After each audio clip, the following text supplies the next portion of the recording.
You know, for years, working in the Army consisted of, here's your gun, go shoot those people. And that was really all you needed to know. Well, how to march and stuff like that, but it was a pretty simple affair. But by World War I, there were many tasks that needed to be accomplished by the good Army, and the fact was that the Army recognized that you needed to have some way of sorting all this out. So they came up with a test called the Alpha test. Well, David Wechsler was put in the Army, and in 1917 he went to Fort Logan in Texas. And he began working, and he noticed that the Alpha test, while it did sort things out, it didn't really do the job that the Army wanted. He had had a background in psychology. He'd gotten his MA from City College in New York City in 1917 and went straight into the Army. He wouldn't get his PhD till later. But when he was working there as a psychologist, he noticed the deficiency in that test. Now, you remember that really testing all started with Binet years before, and it had really come to the fruition around the beginning of the 20th century. But it was up to Wechsler to realize that there was more to figuring out how a test would help you to get inside a person's head, to find out A, what their intelligence was, and B, the more subtle parts of what was really going on with them. And as far as the Army was concerned, what you were good at. And so over the years, starting really then, he began to develop tests that really came into being, into fruition in World War II, when he developed the Army Wechsler test, and that was in 1942.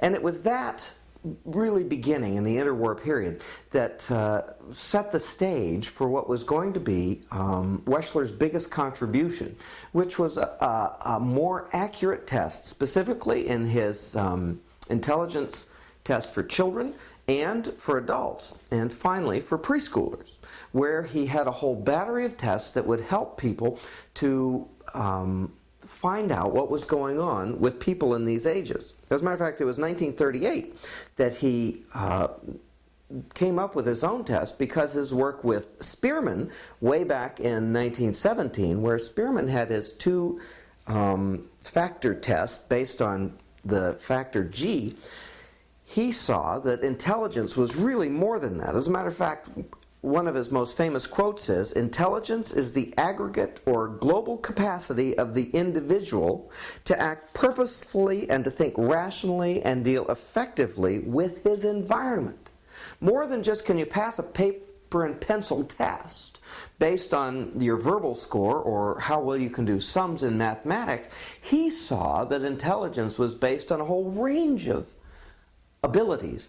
And so that he came up with, as I said, the Army Wechsler test in 42, the Wechsler Adult Intelligence Scale, WAIS, in 55, that was revised in 81, and the Wechsler Preschool Primary Scale of Intelligence, WPPSI, and he came up with that in 67, and that's been used throughout the years as well as, of course, the WISC, which was basically for children, and they're up to the WISC-4 now. And it's been that useful that it's been revised throughout the years. Now, bear in mind that even though he had the IQ, he also had within that what he called a deviation quotient, and that was to be able to compare individuals within their own peer group, so that you wouldn't just see the mental age and leave it at that. You'd be able to distinguish between people within their own mental age to find out the subtle differences between them, so that the range of intelligences within each age level was something that Wechsler's tests were able to give you that others hadn't in the past. Now, bear in mind that just coming up with a number that you could peg onto somebody, Wechsler realized that this was not the end goal of what you were looking for. What you were looking for was that you were going to assess the person using the test as a beginning point. Not only the how the person answered the questions, but the manner in which they answered the questions, their attitude while they were answering the questions, and all of this factored in to the global assessment that Wechsler considered important in finding out who the person was. and what their intelligence were, and what the range of intelligence that they had were. And that's really part of his contribution that he gave to us, how to correlate all of those together. Now, the Wechsler Intelligence Scale for Children, the WISC, is based on not only verbal scales, that is, the information that the person gives, can they find similarities between words, arithmetic, vocabulary, comprehension, and digit span, that is, how big a number can they figure out, but also performance scales, that is, how good can you do on things, that picture completion, picture arrangements, figuring them out, block design based on the age of the child, object assembly, coding, how well you can do at figuring out mazes, and figuring out symbols, looking at one and then finding it in a range of other things. So that the verbal scale and the performance scale put together was what was going to help his most famous test, the WISC. Now, when you were looking at the WISC, what you looked for then, what it gave you as far as that, were 4 different indexes. The verbal comprehension index, that is, how good were you at using words and in abstract thinking, that's the VCI. The perceptual organizational index, the PCI, and that was your ability not only to know information, but to integrate it, to be able to use it for visual analysis, how you were able to do that, and eye-hand coordination. You video gamers would score high on the PCI index.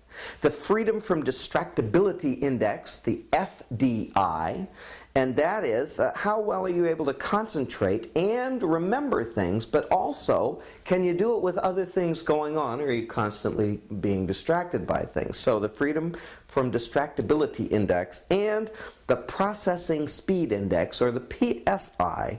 That is, can you concentrate for a prolonged period? Do you have good eye-hand coordination over a long range of time? And do you have those visual analysis and sequencing skills that can put things together? So those 4 areas were what he was looking at to distinguish in his test. VCI, PCI, FDI, and PSI. All those 4 scales were going to do it. Now, what's the WISC going to do for you? It's going to diagnose mental retardation within limits. It's going to screen for learning disabilities or attention deficit. It's going to identify giftedness on the other side. And it's going to screen for neuropsychological impairments, actually, the physical ability of the brain to do what it needs to do. So those are the validities of it.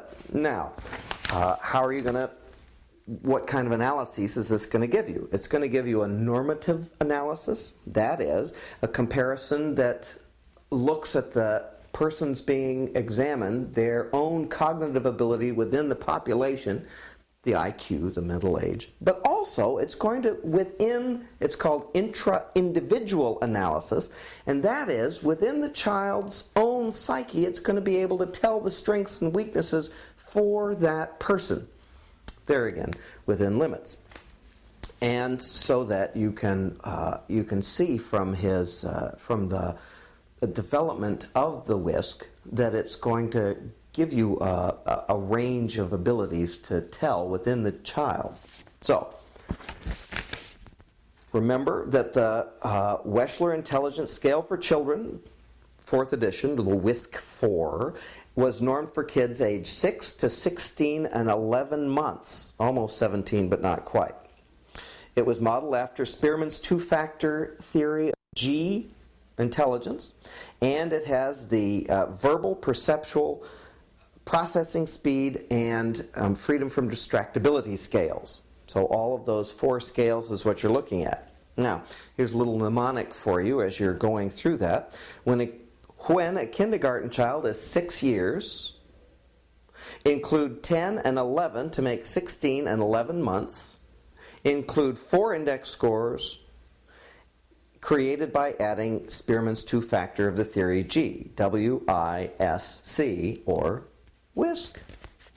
And don't get that confused with when you're doing your laundry. That's with a K, not a C. Now, here's some questions we're going to go over. A major shortcoming in early intelligence tests, which the first Wechsler scale sought to remedy, was what? The large number of subtests that you had to take? The difficulty in interpreting it?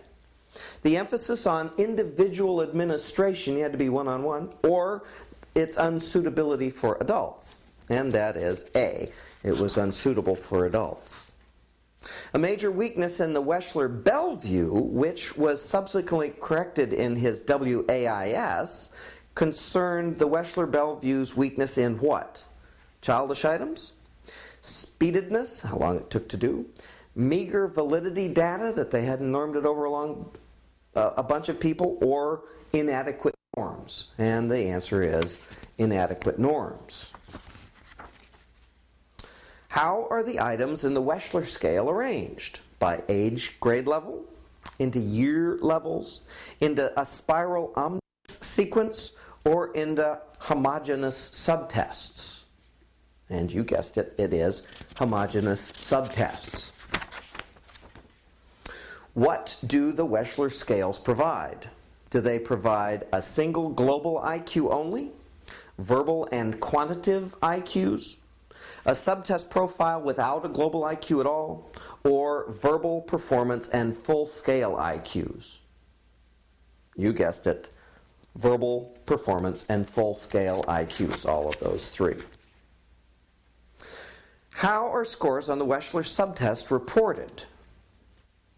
They're reported as standard scores with a mean of 500 and an SD of 100, a mean of 100 and an SD of 15, a mean of 10 and an SD of 3, or a mean of 50 and a standard deviation of 10. And the answer is a mean of 10 with a standard deviation of 3 on the subtest. Wechsler's own treatment of validity primarily reflected essentially what kind of orientation? A nomoethic span approach, a criterion prediction orientation, a construct identification approach, or a content description orientation? And the answer is content description orientation. That was the way he swung. The most pronounced improvement in the manuals of the Wechsler series of the intelligence scales over the past few years has been in the area of what? Scaling, representativeness of norms, in the validity itself, or the consistency of results on retest. And the most pronounced improvement has been in the validity area. They've proved the validity over time because they've given it so many times. Now, which of the following has not been found as a group fact on the Wechsler intelligence tests? Verbal comprehension, freedom from distractibility, perceptual organization, or performance? The answer is performance. On the Wechsler intelligence test, at each age level, approximately 68% of those tested will have IQs between what numbers? Between 55 and 145, between 90 and 110, between 85 and 115, or between 70 and 130. And the 68% level is between 85 and 115. You're on the higher end, of course. Maria has a Wechsler IQ of 145. What Z-scale score does that correspond to? Can it be determined at all without knowing her age? Is it +1, +2, or +3? And the answer is +3. And finally, what year was the Wechsler Intelligence Scale for Children, the WISC, first published? And that is 1949. Well, there it is, about our friend David Wechsler and his importance in the testing world. That's what you need to know. Good luck.